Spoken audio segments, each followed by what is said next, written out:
बापू सभागार के सेंटर का, तो they have an edge over the other students. जब सेम और जो 2 पाली के जो हमारे परीक्षा हुए थे, तो जो रिपीटेशन है तो उससे ऑब्वियसली ये पैरिटी नहीं होगा।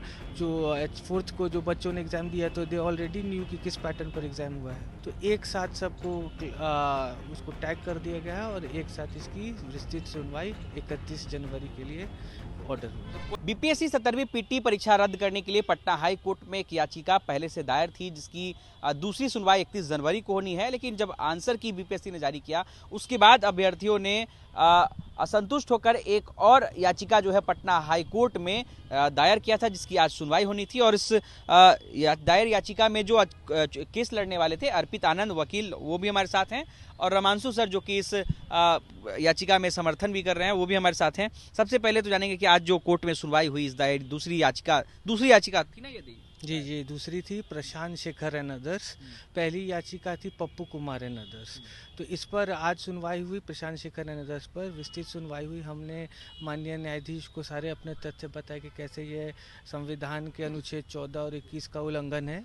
उस पर हम लोगों ने उनको बताया कि कैसे ग्रॉस डिस्क्रिपेंसी हुआ है, बीपीएससी से कमिट हुआ है। आंसर की से जी आंसर की है। One of the reason answer की है। वन ऑफ द रीज़न है कि सेम सेट ऑफ क्वेश्चंस को 4th को जो री एग्जामिनेशन हुआ था, तो सेम सेट ऑफ क्वेश्चंस और पैटर्न थे।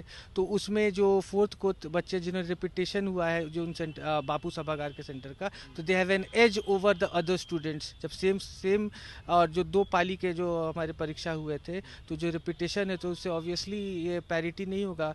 जो 4th को जो बच्चों ने एग्ज़ाम दिया तो दे ऑलरेडी न्यू कि किस पैटर्न पर एग्ज़ाम हुआ है। तो क्या आज निर्णय लिया गया? एक जो ऑलरेडी रिट याचिका ऑलरेडी पेंडिंग है माननीय न्यायालय उच्च न्यायालय में, तो माननीय न्यायाधीश ने बोला कि सेम कॉज ऑफ एक्शन का मैटर ऑलरेडी एग्जिस्ट कर रहा है।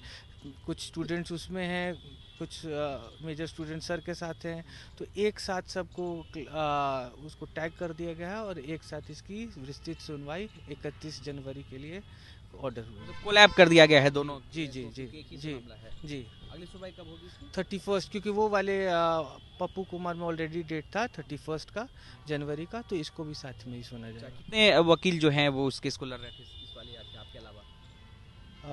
मैं था, हमारे सीनियर थे, और एक हमारे कलीग है रोशन जी, वो थे, एक पुष्कर भारद्वाज जी थे। हमारे साथ रमांशु सर भी हैं। बहुत बहुत शुक्रिया सर आपका। हमारे साथ रमांशु सर भी हैं। रमांशु सर, आज दूसरी याचिका दायर हुई थी, जैसा कि उन्होंने बताया कि कोलैब हो गया है, क्या लगता है केस अब आप लोग का मजबूत हो गया? बिल्कुल, अब तो चूंकि लोग बढ़ गए ना और भी बहुत सारे पॉइंट्स आ गए, तो निश्चित रूप से हम लोग का केस मजबूत हो रहा है।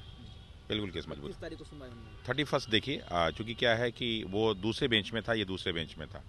ये माननीय जो है न्यायालय उच्च न्यायालय न्यायाधीश उनके में था, और पहला वाला माननीय चंदेल जी में था, तो अब क्लब हो गया है।